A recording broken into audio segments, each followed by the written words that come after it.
presents Black Girls in Web 3 podcast.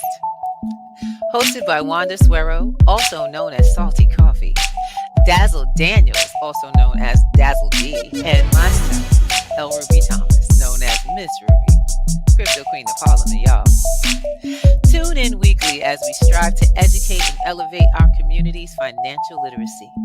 We bring you professional and expert speakers, share insights from our personal wealth journeys, and introduce workshops and resources to empower you. Join us every Friday at 7 p.m. Eastern on youtube.com at P2G Networks TV for an hour of Black Girl Power, where we're shaping the future of finance in Web3. Peace and see you there.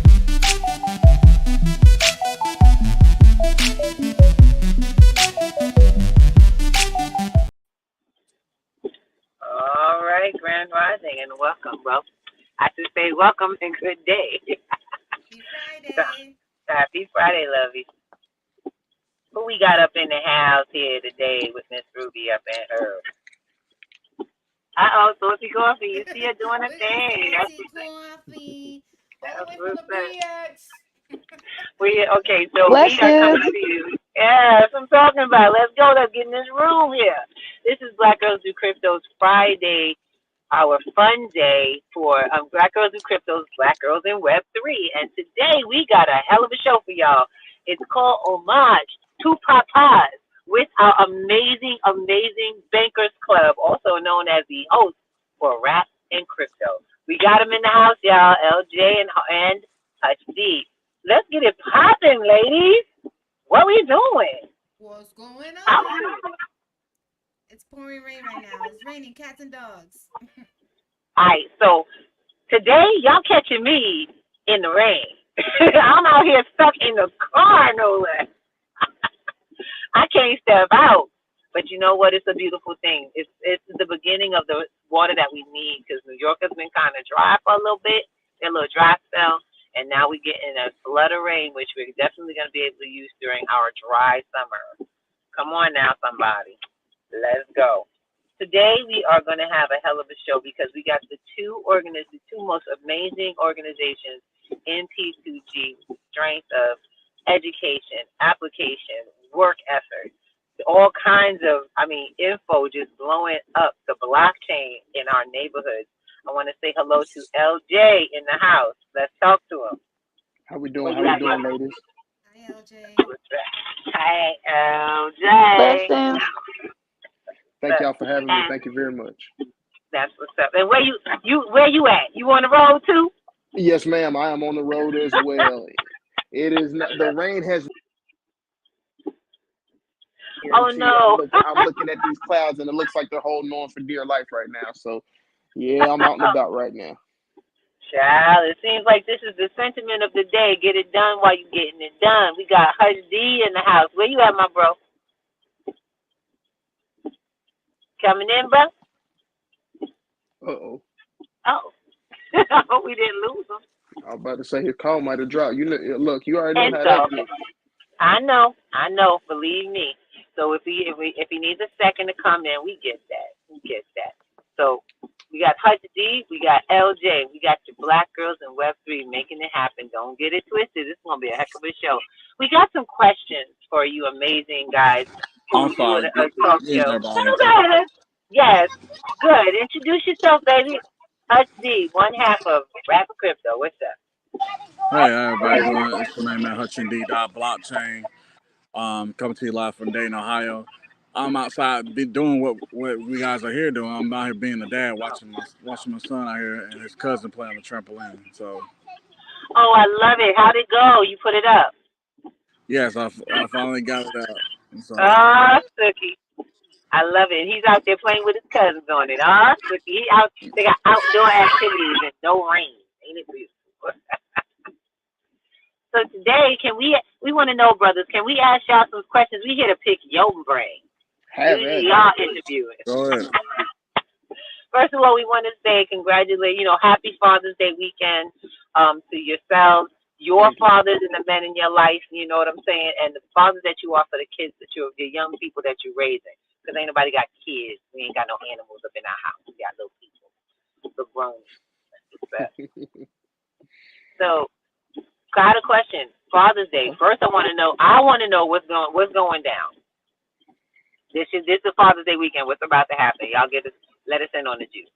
So what's going down on Father's Day? I mean, so if I'm being very honest with you, I'm taking a very, very, very, very light and relaxed Father's Day. And actually, most people wouldn't consider it relaxed, but anytime I'm doing work dealing with, any type of things in Web3, blockchain, or anything of that nature, I mean, I don't necessarily see it as work. It's enjoyment. It's what I'm passionate about. So I'm going to be taking some time on Sunday to sit down, work on a few things. But past that, I'm going to be trying to take it really easy, really chill, and enjoy the day. Yes. Oh, please do. You see, we get a heavy volume and turnover for Mother's Day, but Father's Day, in my opinion, gets somewhat looked over. And you know what? I personally think that that's just a disservice to the men who make up the other energy, our energy that our households and even our planet needs. You know, that there's a feminine and masculine energy that comes together to make us whole and balanced. You know what I'm saying? And so for Hutch, where you gonna be? What you gonna do? Y'all got a barbecue?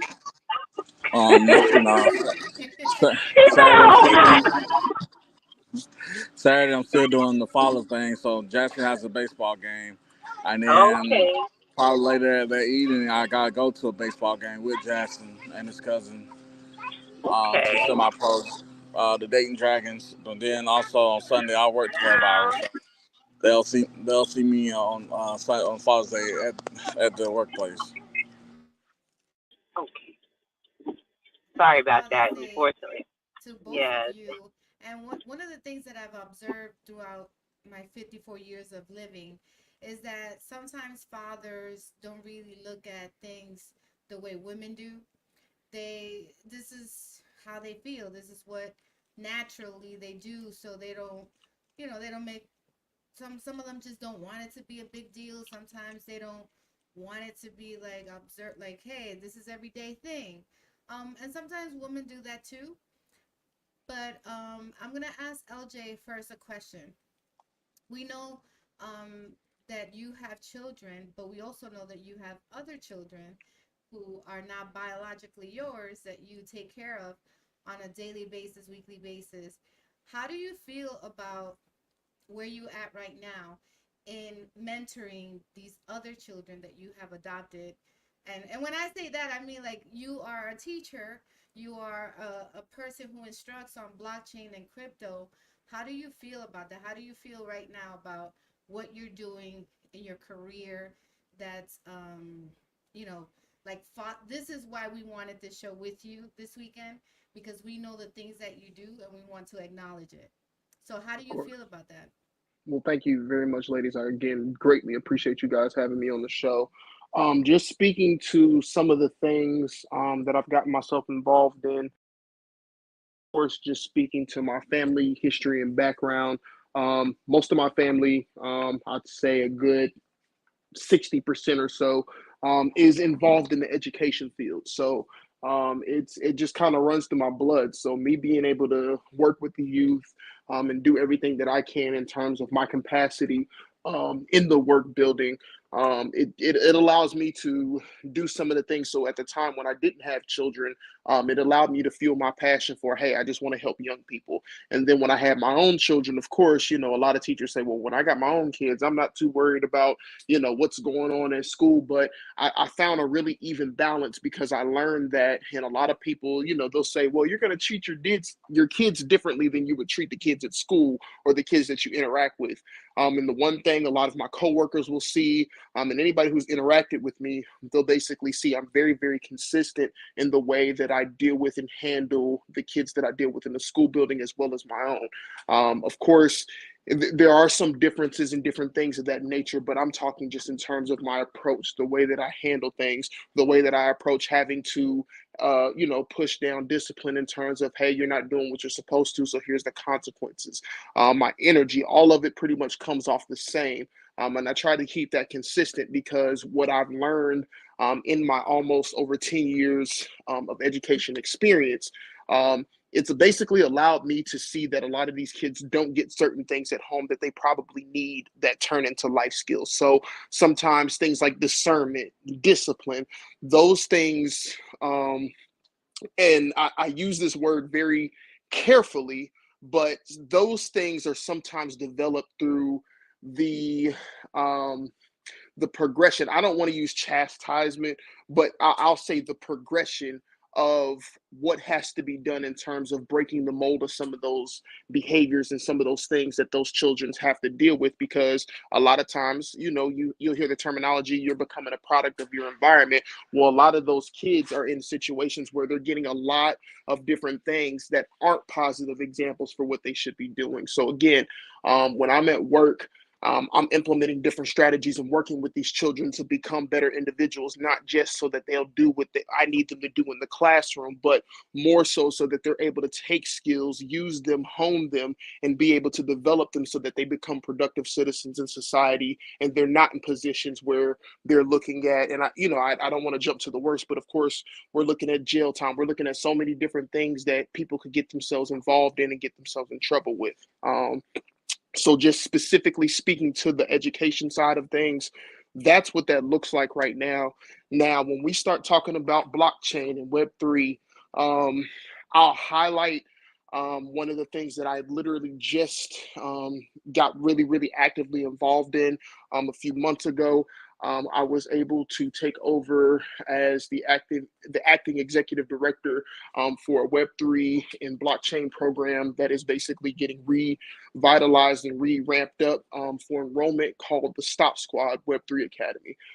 So that is an opportunity for me to be able to combine my passion in everything that I have in Web3 and blockchain, and take that over to be able to help only just curriculums and not only just an academy and a program that is able to help children understand and develop in blockchain and Web3, but also be able to take the time to implement different things that I'm already using in my professional atmosphere, dealing with kids. Now, keep in mind, this is a fully based online program. So a lot of what we'll be able to get access to do is going to look a little different when we're looking at the activity between an in-person interaction. But with that being said, there's going to be a lot of different things that are implemented, like I said, not just with the blockchain and Web3, but on a personal level, to make sure that these children are not only getting the blockchain and Web3 and the technology education that they need to be able to be productive in this industry as they get older, but it's also going to give them life skills tools in terms of being able to understand, like I said, discernment, discipline, and implement with the program itself. But I'm not going to get too far on my soapbox. But I hope that answered your question. No, it did, and I'm so proud that you are within your community doing that.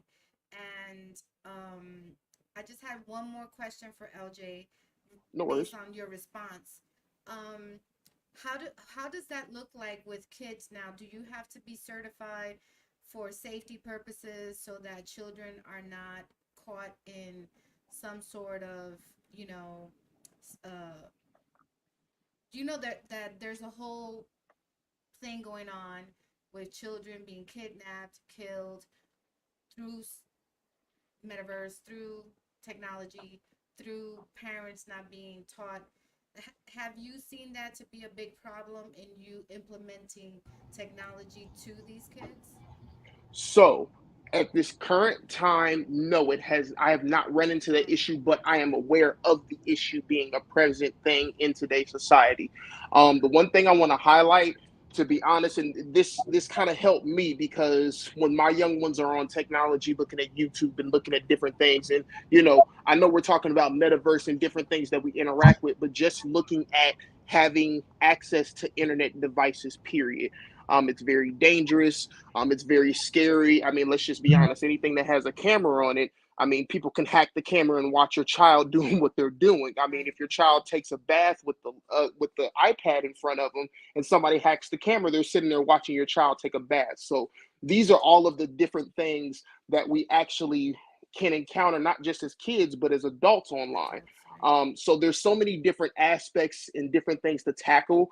Part of what will be built into this academy will be portions that basically hone in and develop the children's skills dealing with understanding it. I mean, I guess the umbrella would be cybersecurity awareness, basically helping them to understand, hey, you know, if you're in a chat room and you're talking to somebody who seems like they shouldn't be there, don't keep talking to them because you think it's cool. You need to not only get out of that room, but you need to report it to somebody and let somebody know who's around you that's an adult and let them know. You cannot say, hey, well, I didn't want to tell you because I didn't want you to tell me to get off the game or tell me to get off these things.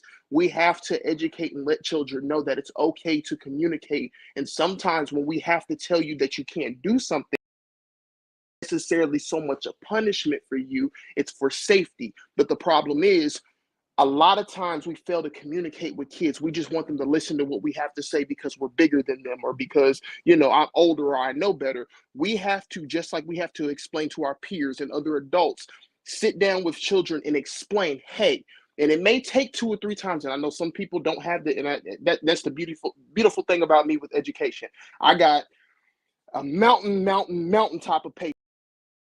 So it's one of those things where you're probably going to have to keep reiterating this, and this is probably something that you're going to have to take the time to do. But just as much as, and here's what I'll say to that, just as much as you have to sit and take the time to potty train your child so that your child can go to the bathroom on their own, you're going to have to train your child when it comes to technology and it comes to life skills in general, because these things are important. And because technology has pretty much taken over what is to be of our lives, it is very, very important that people get an etiquette and get some tact about how they move on these spaces, whether it's blockchain gaming, whether it's metaverse chat rooms, whether it's just you're using, and I know people don't use this as often anymore because we have text message and everything, but whether you're using like an online chat room with like email or something, whatever the case is, you have to be aware and be careful. I mean, even, and I'll use a prime example. The kids at my school are able to have iPads that they take home with them. Well, with that, of course, you get the, I took this video at home and it's a video of y'all are dancing inappropriate, or it's a video of y'all cracking jokes or y'all doing a TikTok, but in the background, I can see dad's pistol and his weed on the table, pardon my French. It's different things like that. Hey, what happens in your household is you and your family's business, but the last thing you want to do is put those things on camera. There's certain etiquette, there's certain tact that you have to go through, but it's also educating the parents of, hey, can you please be smart enough to realize these children want to be in front of the camera 24/7? That's our society. So the last thing you probably need to be doing is leaving all the different, let's say, valuables out that could potentially get you in trouble. And then parents are in the uproar, oh, well, it shouldn't matter what I'm doing in my house. Well, you're right.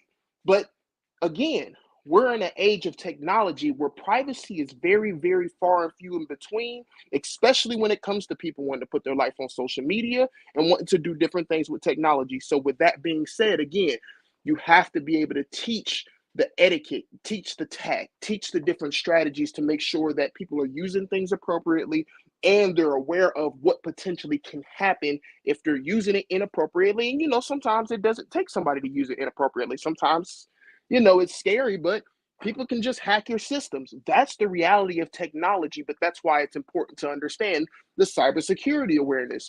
Well, if I understand that I've done all the different things and it's still possible for somebody to do something, you can rest easy understanding that, hey, there is a fail safe of I could potentially get messed up, but hey, at least I know I've done all the different things. It's just like saying I'm going to avoid a car accident just because I put my seatbelt on and I drive carefully.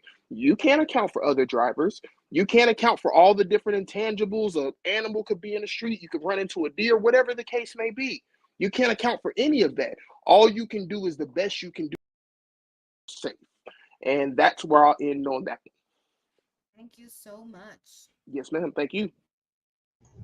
Because I was asked the same question for Hutch. Hutch, having children, you're right now in a space where you're training Jackson in this type of technology. How does that go over for you? Well, I monitor everything that he does, so I make sure that's like kid friendly. I make sure I'm in the room, that he don't go on any inappropriate sites. I try to make sure I put my VPN on, so basically that anything does occur that somebody try to get into my IP address while he's on, but nobody can't hack that part. Um, Another thing is I just make sure like when he does play like Roblox, I make sure the mic turned off so that other people like if there is grown adults in there that he can't interact with them. I turned the chat off as well, so ain't no other adults gonna be able to chat with my little boy. So Got it. See, I'm loving that. I'm hearing that you guys are, you understand that he's setting up the fail safes. LJ in his sense is going to be setting up fail safes in learning education.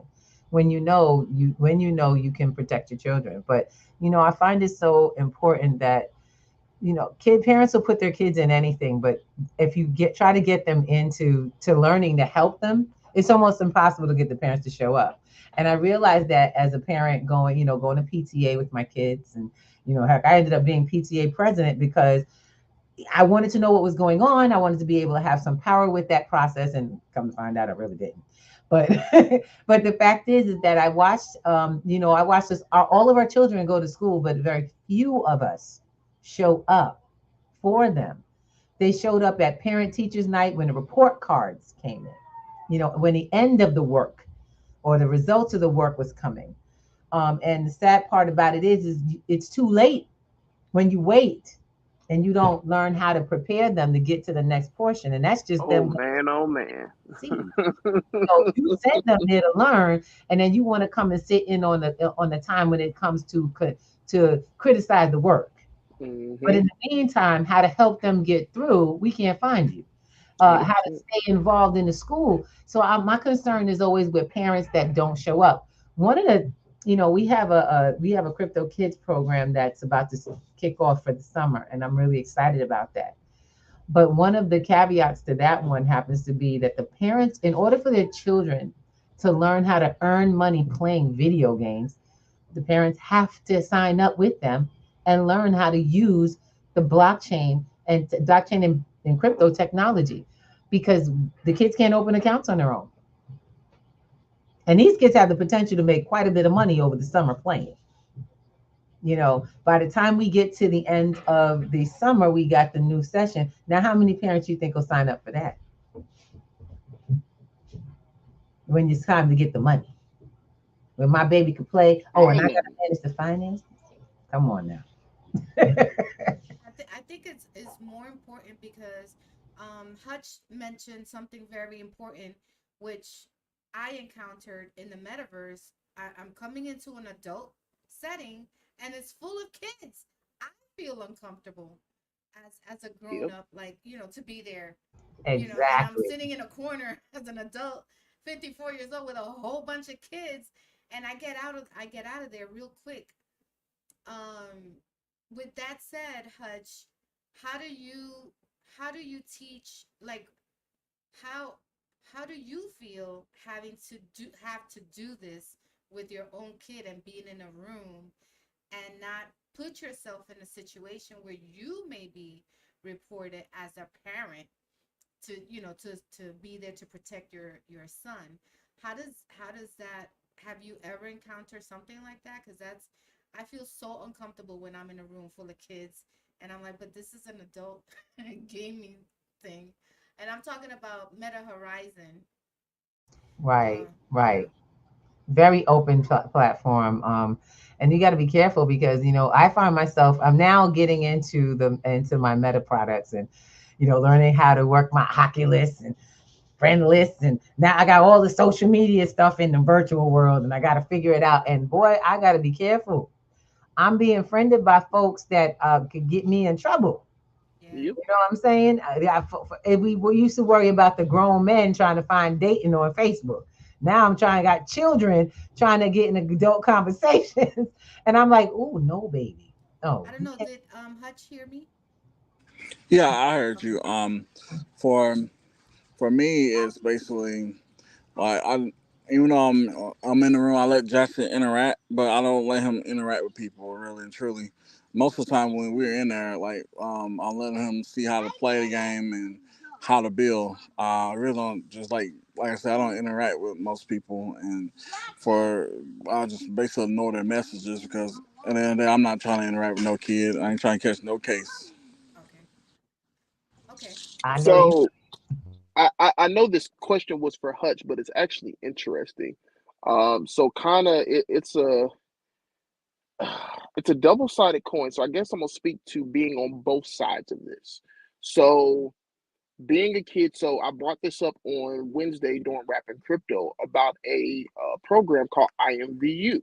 So when I was younger and I think it was like eighth grade and different things like that, you would jump on these things. And of course, like I said, it's mostly teenagers in there. But mind you, I'm like maybe 5, 6 years younger than a lot of these people. Then, of course, you meet the 20-year-olds and things of that nature. So for a kid, you think it's cool and you're like, oh, well, I'm trying to be friend. And if I can be friends with you, you can basically, I'll learn some new things and all. And in a kid's brain, they're just, even at eighth grade, high school, whatever the case is, you're always in a position of, and I mean, we find it in Web3 as well. You're going to cling to those that you feel like you not only mirror most, but you're able to connect with the best and you're able to get enjoyment in wherever you're at.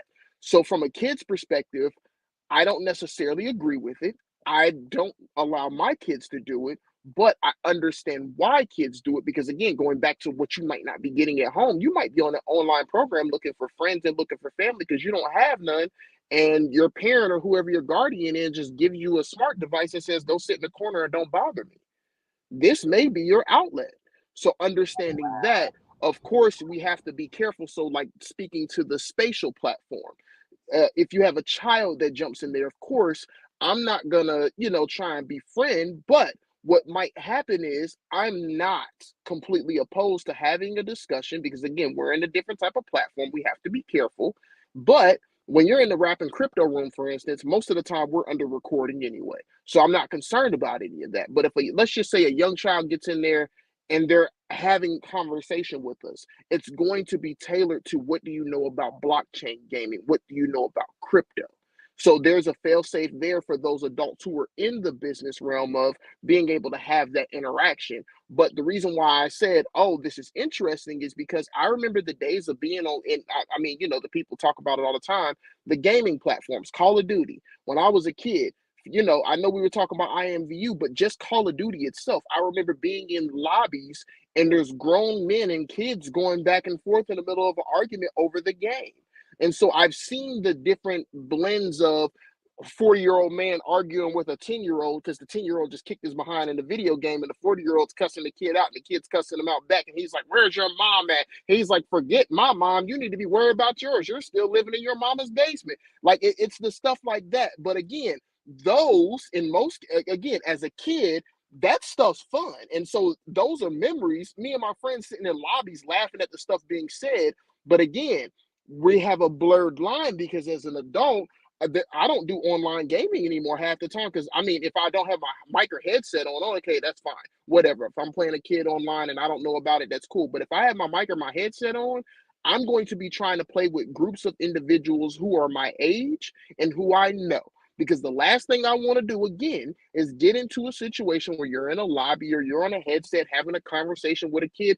I don't care if y'all not having an inappropriate conversation, it's inappropriate. If you don't know the kid and you're just sitting there having a conversation, and again, like I said, using the game streaming, for example, or basically online gaming, I'm not sitting in a lobby on 2K, Call of Duty, or any like that with kids. If I find out I'm on so the 2K has this thing where you basically all log in and y'all play 5-on-5. So it's 10 different people and they basically are playing 5-on-5 called the park or the rec, excuse me. Well, when I go into the rec, if I'm on my headset and I hear kids, my headset is completely unplugged and I take it out.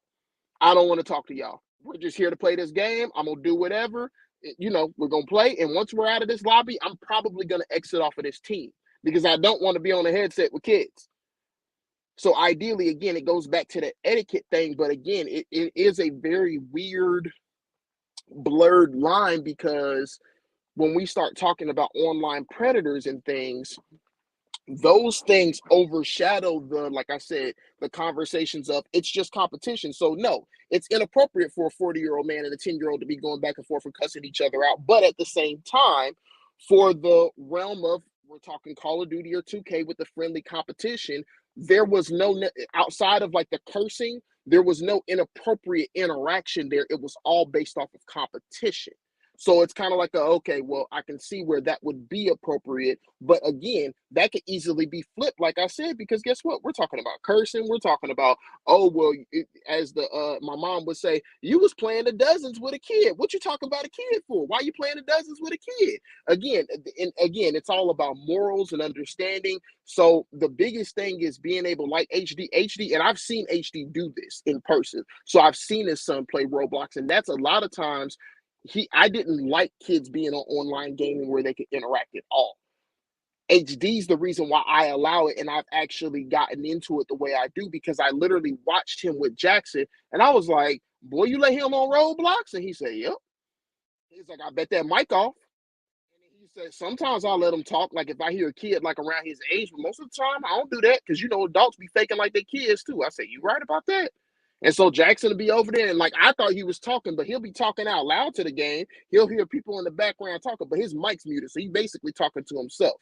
But at the same time, he's still able to do the interaction, playing the game, and still get his enjoyment. Well, D's doing an awesome job. So then I realized, you know what? There is a way to not necessarily completely shield these kids. At the end of the day, we have to give them the understanding. We have to give them the information and knowledge so that they can develop and build upon that. Because what ideally we would want is just like, you know, for my generation, I'm nothing but 30, but my parents always taught and instilled things in me, not with the idea that I would just go out and just be like, okay, you know right from wrong, but basically being able to go out into the world, know right from wrong, and instill these different values into the things I'm doing and what I'm telling my friends. So if me and my friends are on a chat room or we got all these people and they just put this dude on here and we're all 13 and there's a 40-year-old in here, I'm gonna tell whoever the host is, hey yo, boot him.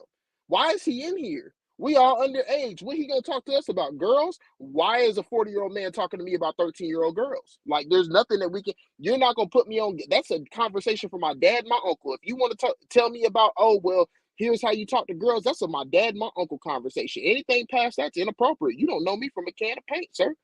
So again, it's all about what you're teaching and instilling it in your kids. And at the end of the day, kids can't be perfect. People can't be perfect. All you can do is give them the knowledge, the tools, and the resources to go out and implement. And of course, when you start off, don't just give them the information, let them run. Supervise them. Make sure they're doing what they're supposed to, and gradually let them off the leash and do their thing. I like that. I like the system of building trust with kids because I mean, we gotta. They want that. They want.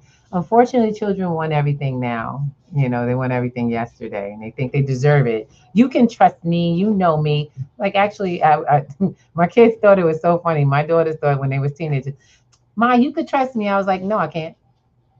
You don't know how to tell time. I've told them all the time, you don't run, you are never on time for anything. So I can't trust you with time. So therefore, we'll work on it. The better you get at it, the more trust you get. You kind of got to deal it out and explain it to them. Let them know why you're there. Don't be like I'm trying to, I'm your warden. Because they'll tell you, you're not my warden. And the fact of the matter is, you kind of are, but you're more of a partner. You want them to get excited. You want to be able to make this something you can do until you can let them go, like riding a bike. Because in the beginning of riding a bike, they trust that you're there with them. You gotten to the point where this riding a bike is not just them, it's the two of you together. Until they don't know that they're on their own and you've let go. And then you be like, hey, you're doing it. And they're like, oh, shoot, I really am doing it. They might run into the wall, but, they're like, I'll get up and try again. And I can do it on my own this time. That's the kind of steps that we need to take with our kids in technology. It's why we teach children and adults. I'm teaching adults to teach their kids because this is their time. This is their world right now. They don't know the world we grew up. None of them know analog. These kids grew up with tablets, cell phones. I did not grow up with that. I had to grow into that. My daughters, no cell phone. My My oldest daughter is so funny because she said, "Ma, I want to get a nostalgic phone." You know what she was talking about? Probably one of them block Nokias. No, not even. She's talking about that one. The girl is 20. She's 27 this year. And Okay. let me tell y'all, she was trying to ask me for a dial phone, the one that you dial with the finger and it goes around. A rotary phone. Wow. Yes, the Rotary. rotary phone. Wow. She said, I want Wow. one just to my room. I said, we don't even have a connection for that no more. Well, the record player, rotary phones, those things are coming back. Hmm. Those And it's CDs. nostalgia. That's why she Yeah. wants one. She's like, oh my God, you really used to use these? I said, yes. And your grandmother had 100-foot cord to use it to walk around Hmm. the house freely with it before And it anyone became with a wireless. nine in their digits for the phone. Oh my I was like, God, a no. nine? Why do you have to have a nine up in there? It's like because unfortunately every we used to have phones that only we used to have to be connected. They don't know that. Used to the phone system was so early in the early days, you'd have to call an operator to be connected to where you wanted to go talk to. A Yep. real person had to do that. Yes, indeed. And it's beautiful to see how we've evolved, but we've got to acknowledge my parents kind of fought the world that was coming. They were like, these kids, and what are they doing, and they're doing too much, and and I'm like, yeah, but that's the way the world is. It's not just the kids in your neighborhood. So we've got to be a step ahead as parents, as grandparents, as aunties. We've got to be willing to take the steps. I have y'all. How many often have y'all heard? Oh, I'm gonna send my baby to that. When you're talking to somebody older about cryptocurrency and blockchain and Hmm. financial literacy, and they tell you, or something to do with a computer gaming, they tell you something like, "Oh, I'm gonna get that to my grandbaby. I'm gonna tell. Let me get your number. I'm gonna All tell my the time. Lightning speed. Lightning speed. They gonna send that grandbaby you what? and they're gonna miss the boat." I tell everybody, well, it's good that your grandbaby will know how to be wealthy. I'm hoping that they will do that for you. Except for this one gentleman I met today. Hmm. He's selling insurance through the teachers union. My wife had invited him to the house and had a meeting. And so he's a horse breeder. And so I was telling him about Zed Run on the blockchain. So about breeding horses and Ooh-wee. how he can breed them and basically race them and rent them out for races and gain profit from just having a horse. Well, thank you there. Look at the tidbits. Y'all better take these little notes down. Y'all either going to have to do that or you're going to have to rerun and subscribe. I ain't playing. You're going to be missing a lot of these little nuggets we get out here. Zed Run. And what is that? You said that it's a platform. Is it a coin? No, it's an NFT. Zed Oh, runs are the horses NFT. oh, I love it. Miss Ruby, the funny thing is Zedrun was really like Zedrun has taken. I'm not gonna say it fell off, but Zedrun has taken a hit based off of the market corrections and everything over the course of the last 4 years. But to be honest with you, the last bull run is when Zedrun was really, really, really uh, lucrative for a lot of Popular. people for the most part. But there are still a lot of people still using Zedrun horses. It, D, Yeah. you can correct me if I'm And wrong. I believe Zedrun runs off the Ethereum blockchain. Ah, yeah, it runs off Ethereum and Polygon. Well, it moved. Man, let me tell you, I had a few Zed Run horses. If this Oh. when I first got it, it was like $40, and I had one for like 100, and then it was up to 1,000. So Yeah. the appreciation of the horse was quite wonderful. And if you look wow. at Beyonce's last cover for the country album, she had a Zed With a Run horse on zebra there. horse on there. Yes, sir. What? Yeah. I gotta go get me some Zed, y'all. I'm just kidding. This is not financial financial advice in any way. We are not giving you financial advice. We're sharing information. Do your homework. Do your due diligence so that you can find out what opportunities that you can take advantage of. And if you see them and you don't know how to get them, you need to come to class so you can learn how to acquire these things. It's what we all do. I'm loving it. We're having a lot of fun here on with our rap and crypto brothers. I love it when we get to talk to each other and interact. You're gonna get so many nuggets. Even I'm still getting nuggets. Y'all see this? I'm still learning. I teach this stuff, y'all. Chicken nuggets. And I have a question for LJ. I took a course with you from consumer to custodian. Where have you seen, like, how do you see that evolve? Like, how much has it changed in the last, let's That's a say, three very good years? question. So, one of the main things I like to highlight, I know I probably talked about this during your session, but a big shout out to Brother Dennis Sennett. He gave me like I always understood what the true understanding and value of when it came to being able to set yourself up a system with blockchain technology, using leveraging, and then also being shift that and be able to still pay your bills.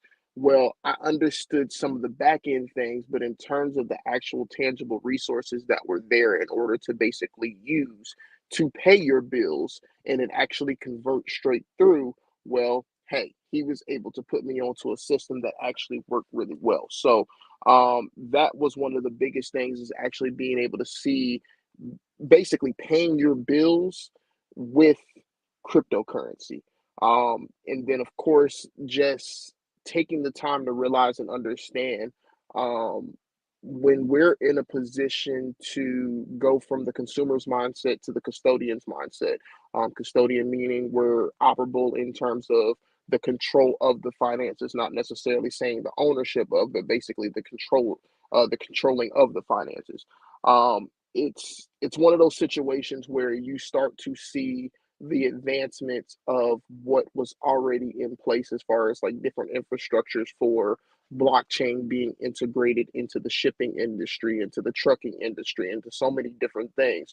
Well, those things that we always used to talk about and people say, well, that's necessary. That's kind of like hearsay because yeah, these projects say that they're built for this, but there's no different applications. There's no real world actual tangible examples that you can give that actually shows what's going on. And now we're in a totally different situation and economy and environment, and the world has changed so much. We have a lot of physical, tangible um, examples. And I think financially, one of the biggest ones I thought was interesting, just to share a story with you guys. The alternative school that I work in, the high school unit, one of their lead teachers had the high school students basically doing a fun competition through a site called Investopedia. And you can basically go in there and do mock portfolios and everything. So a lot of the kids were basically in there doing stocks, and so excuse me, you start off with $1,000 of value to be able to use for your demo account, and then you basically do your investments from there. So it was funny. The very first day that they put me into it, I looked at everybody and I said, okay, everybody got all the basics. And the first thing I did, I basically said, I'm not investing in it. Well, let me correct myself. I did a couple of other ones that were just kind of basic. And I mean, those are just kind of like the no brainers for me. One of my very first things is no, I'm not here necessarily promoting stocks. But if you're into the stock market and you're trying to get in, the first thing I always say is, and of course this isn't financial advice, but take a look at the things that you already purchased. You have an iPhone, you have a Microsoft computer, an Apple computer, you have a specific TV brand, you wear a specific clothing brand, we wear these type of shoes. Those different things you're already putting your money into. That's the first thing that I would look into investing in. And if you find that that investment isn't going to necessarily pay off or be lucrative or whatever the case is, then you may want to look at what you're purchasing, because if it's not doing very well, well then where's it? And I, of course, a lot of people have the argument that the prices in the brand's name and so on and so forth, and that's fine. But again, if a company's not doing well, then you need to be able to know that as a actual consumer. And again, going from a consumer to a custodian, you're basically in the position of, not only do I buy products from you guys, but I have a piece of ownership within what you guys are doing, and you guys aren't doing well. Well, if you guys aren't doing well, 9 times out of 10, that means you guys aren't making sales, which means the stuff that I'm buying, other people aren't buying. which I probably kind of need to know that. My question is, if you're not buying this and I think it's one of the best products, what are you using that you think is better? And then I grow to find out, oh, well, there's another company that's doing this, and they just so happen to, be doing a little bit better financially on their portfolio. Well, now you can start looking at the things you buy a lot differently as well. So like I said, when it came down to it, I basically got into a couple of different stocks, of course, and the things that I purchased already. But the main stocks I went and purchased were stocks that were based around blockchain technology and utilizing Web3. When I tell you guys, them folks jaw drop because the Investopedia portfolio basically gives you projections and it shows you like how your portfolio is moving in the market daily. The first day, and it basically took like a week to correct, and it went down to the thousands, but I kid you guys not, the first day, my projection was a 15,000% gain on the actual portfolio I had based off the things I had invested in. And so it was just like that type of projection is crazy because, again, the only thing I really, and the things that I basically were interested in and I purchased, they were technology and utilizing Web3 that were doing really well and were giving me those evaluations. So, Navita is one of the ones that I took a look at. If anybody's interested in, like, well, Navita is one of the major ones that was doing really well in terms of projections. Go ahead, Ms. Ruby. Nvidia. Excuse me, it's Nvidia. I'm sorry. See, Nvidia. Nice. My apologies. But again, it's just utilizing these different strategies. So me being able to understand on the back end, hey, technology is about to change, and so is the way that finance works, and so is the way that everybody's moving these finances and what they're investing in. Well, where's all the money going into? The money's going into tech. So it's kind of like a no-brainer. Well, I need to get into the tech. So another gem I'll drop. A lot of people are like, what's something I can look for? They're going to electric cars. There's companies that are not only producing electric cars, but a big thing is having the charging stations. So my suggestion would be looking up all the different companies that make charging stations and potentially invest in those companies that make charging stations for places because, and I don't know the companies. Cool. Well, if you got a Target, a lot of Targets got charging stations. Go up to Target, figure out what the brand is that they're using, and then look it up. And when it comes to that, I've just learned from this winter. So we've learned from Tesla's experience this winter that you have to look up companies that already innovate charging stations with heating rooms, because if they don't have a space to keep the charging stations warm, they don't work. The battery stops working and the charging station stops working. So you want to be aware of the technology in which you're using. Some people don't know that the news, just reading the news around the things that you're looking for will make a big difference. And actually, LG, you taught me that. You taught me that. I started to listen to this advice for looking for coins, things I wanted to invest in as crypto. It's like, well, what do you like to do? What are you up to? I like the game. I like playing games. My thing is I like to hodl coins. I hold on to coins and wait till they grow and, maybe take a little profit. But I like to have coins because I have coins, And he was letting me know, okay, there's a projects, you want to look into them. There's a whole story around them, which is why we started teaching. We had started to have Mario's platform, which is amazing, the blockchain chemistry, how to find a great opportunity in a coin and how to do that research. You guys really give to each other's courses. Hutch, so LJ teaches a custodian to consumer to custodian. Now LJ is teaching custodian. Hutch is teaching digital real estate. I think he needs a minute. It's okay. And Mario teaches the blockchain chemistry. How to figure out coins, period. How to find opportunities with crypto. Then how to grab hold of it. No problem. I got you. It's a little loud where you are. I got you. Yeah, I teach digital real estate. So basically, from just like the podcast, you can basically put your podcast on podcast 2.0, and basically have listeners earn satoshis. And then also I teach how to basically get your web domain for unstoppable or free name or any of like other blockchain names. Um, Also, I teach basically like even artists how to go on certain platforms and putting their music on, controlling their platforms. Like with the lyrics, they can use AJAM and basically connect it to an unstoppable domain. Um, There's a whole lot of stuff with consumers. I mean, a whole lot of stuff with digital real estate. I'm also teaching NFC technology, which is near field communication technology as well. How to market yourself with the NFCs. Now, is that the technology that kind of blinks off your phone when you walk into a certain place? Yeah, so basically, like you tap it and it'll bring out any type of link you have to connect it to it. And it's so crazy because if you have that turned on your phone, pretty much advertisers that are active in your phone already can tell where you are and they'll send you ads accordingly. So if you walk into a Target and you have a Target app in your phone, it's going to send you what's most common because you're literally checked in their location.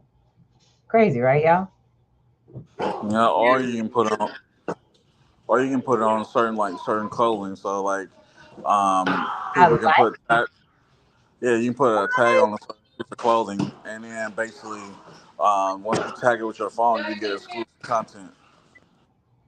Man, there's so many things going down. Today we gotta so I'm in some of Mrs. Dazzle's We're rooms gonna need to and we talk were just about that. We're gonna need to talk about that. oh, Girl, yeah, what clothes you say? Hold on. Yeah, yeah, Yeah, that's what literally what I'm about to work on integrating with Hutch's NFC technology love as it. well. Just being able to integrate that because literally, like you said, you can just basically put it on. So like instead of doing an actual merch tag, you can basically put it on the clothes as the tag or put it on like the neckline or Mhm. on the sleeve as a part of like on the inside of the clothing even.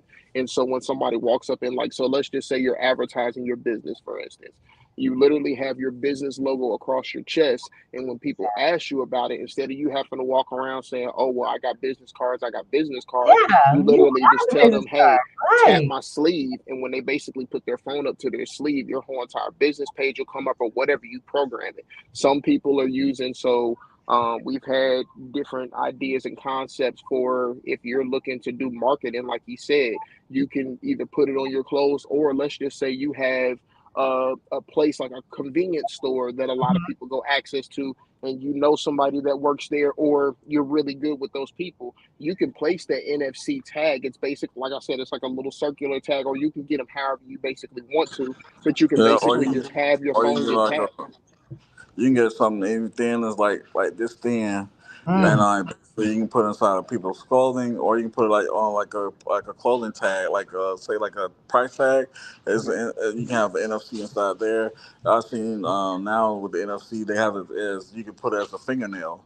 So Oh basically, Lord. like how women goes out and go get their fingernails did, you can get an NFC placed on your fingernail and like have all your information. Now that's crazy because now that sounds a little scary to me. Like I said, I teach cyber safety. Yep. So with that, those kinds of taggings sound a little scary. Is it something that can lead to, I mean, people being able to find you or track you? In terms of, well, so here's what I'll say. Yes. Where you Here's at? what I'll say. In some way, shape, and form or another, and this is what I've come to realize with a lot of different things with the technology and the society that we live in.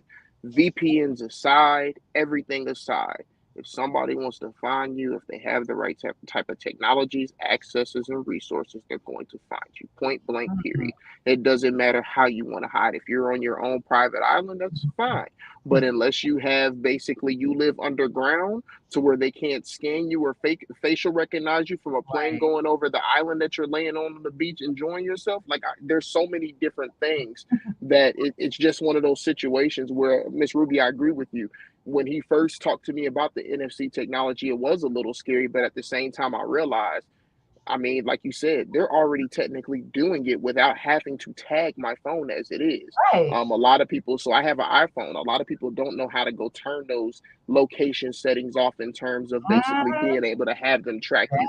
I've already gone in my settings, so a lot of times my stuff doesn't connect with the tracking things. But again, even when it's, I mean, there's court cases behind it and different things. And Yeah, what I'll suggest people to go do is look up the court cases that have happened on the apps that you interact with and use, and that's see what type of violations and different things they've done and people have called them for. Because ideally, think of it from again, going to the mhm. consumer to custodian class. You got to think of it from a business mindset and not necessarily the consumer's mindset. As a business, what are you going to do?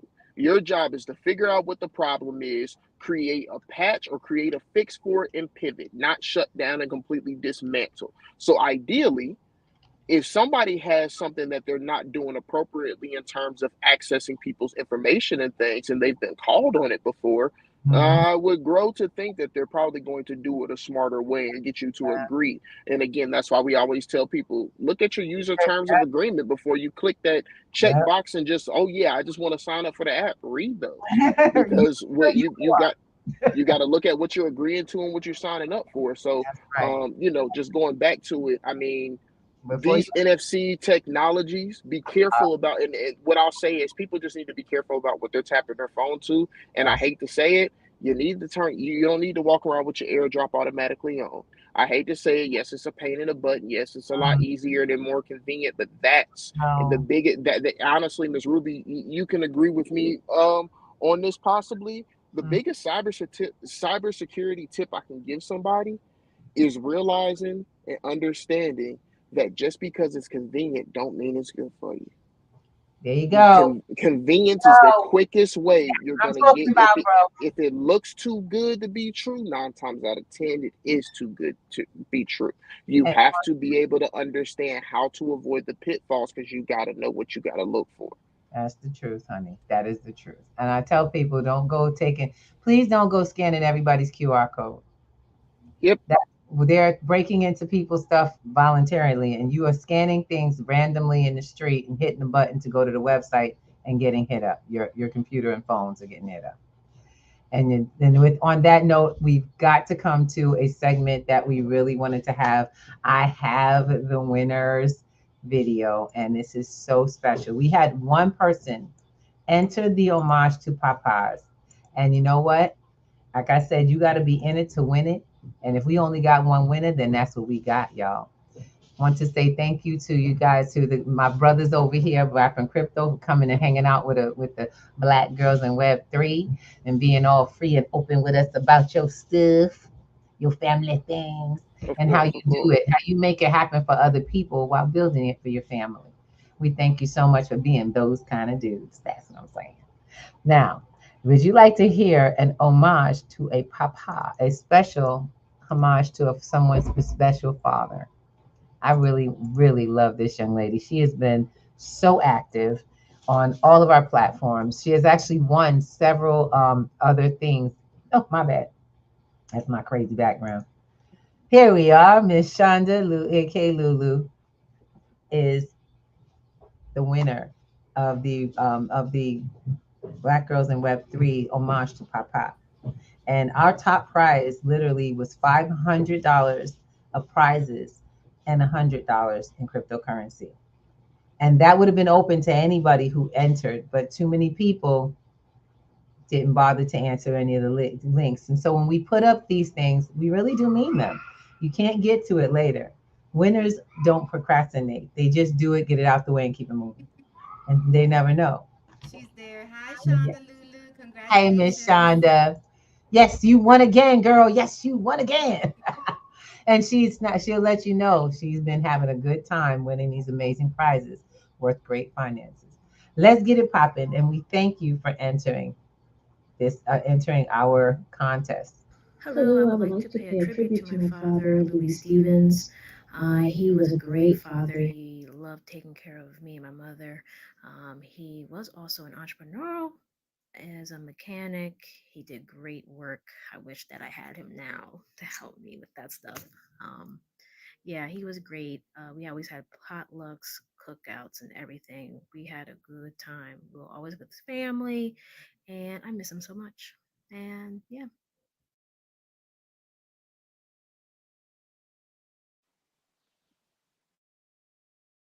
Miss Shonda, congratulations. Welcome to the P2G family once again. And you are more than happy. Welcome to redeem your beautiful prize. Now there were three prizes, but that was the top prize. And had we've been putting it out to people on pretty much all the platforms. We put up the flyers, we put it out in the community. We asked the community to share. Share from your heart who you cared about. And that was not hard. I hope that wasn't hard, Shonda. I mean, you were talking about someone you love. And that's all we ask. And we thank you for entering that. And we also thank you for sharing your dad with us. Sorry, I've got the hiccups. That's just what happens to me. And so we thank the fathers, all the fathers, for being a part of our lives. The men who have supported us, whether they fathered our children or not, who support us through it. Some of them are uncles, some of them are brothers, some of them are, their dads. Some of them are just community guys that are always there. Some of them are your barbers. You know what I'm saying? Some of them have been a part of different programs that have helped raise and develop your children. I know that I have a few men who, she said it wasn't just a couple of takes. I got you, baby. She did it till she got it the way she wanted it, and she submitted a great 1 minute. And you know what? You deserve it, and so does Dad. We love you so much.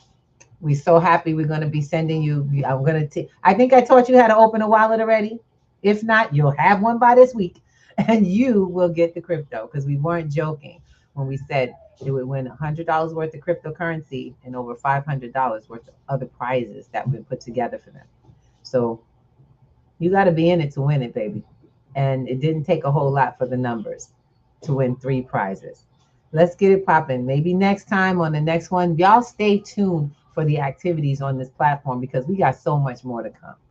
So much more. Big summer. We got a big summer of blockchain and money festival happening. And we're looking forward to bringing that to all of you. And share it because it don't pay to keep it to yourself when it comes to blockchain. Y'all know that, right? I sure hope my brothers and sisters know that too. All right. With that, I want to say thank you so much for being with us.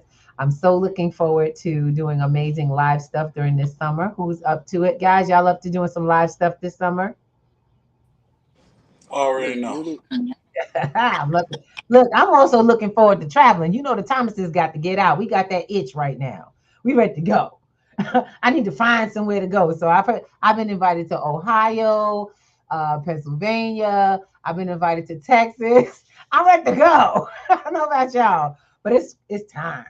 It is time. Summer is on, and we got to go and have lots of fun and collaborate. And I'm also inviting those who would like to come out to New York to celebrate with us because you deserve to get out of your home and be on the road with us, everybody visiting each other. Let's do it. Now you got somebody to visit. Miss Ruth.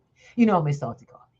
Now Wanda's like, I ain't taking nobody to my house, so don't even volunteer in my place. No, I do it even better. We get a place, an Airbnb upstate, and we I go to like Niagara it. Falls. Like it can be done. Like it doesn't Did just you see come to the New York. Niagara? Yeah, Oh shoot, Niagara that's Falls, no spot. the Canadian side. Like we need to get out of our circles. Sometimes we just need to get out of our circles. We got to get out of our boxes. Yeah. So with that said, also I've been invited to Denver again, so I'm ready to go out there. D ain't playing. She's like, bring your behind out here, Miss Ruby. We'll get elevated. Let's go. I know, right? So with that said, we're gonna give y'all a good night and a hug and kiss and let you know we love you. Have a wonderful weekend. And I want you to think about those guys that you might have may not have said it to it lately, but you Happy need to Father's say Day. something. Happy Father's Day and thank you for being that guy. You know, I love you. We'll talk to you soon. We give you love, much love and kisses. Congratulations, Shonda. Yes. Congratulations. Blessings. Hey, hey. All right, so let's get it popping. See you.